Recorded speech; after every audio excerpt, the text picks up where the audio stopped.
Hey guys, how you doing? It is that time again. It's the winter time, and it's time to get in here and start trimming up some crepe myrtles. So some people like to leave their crepe myrtles grow natural. Some people like to trim them a little bit. Obviously, if it's rubbing up on your house or something, you're gonna wanna trim that up and give yourself a little bit of space between the house and your shrubs. You don't wanna, rub it on the brick, making noise all night long, or maybe, God forbid, pulling some paint off of your house if you have some siding or something. But one way we like to tell people on how to trim their crepe myrtles is you don't want to trim it in the same spot every year.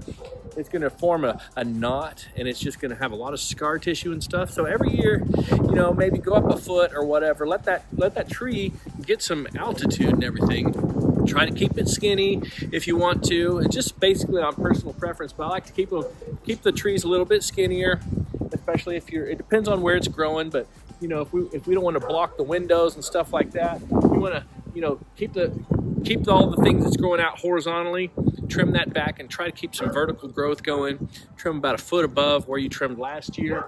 And any branches that you see that are growing, there's one right here. This is what happens. See this?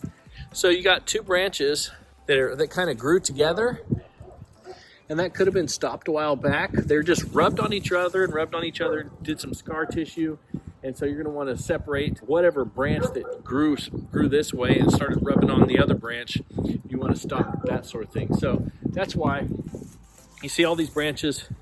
They're pretty clean. All those little trash branches we remove all the way up to the edges there. So do that sort of thing. You'll have some awesome crepe myrtles, and of course it's going to have some awesome blooms this spring. So crepe myrtles look great here in North Texas, especially here in Highland Village, Flusville, and Flower Mound.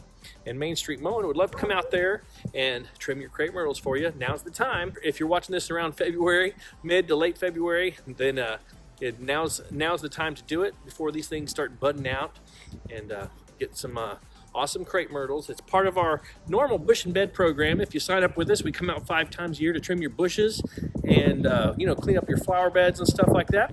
So if you're part of our bush and bed program and you want us to do your crepe myrtles, that's part of this round of bush trimming and service.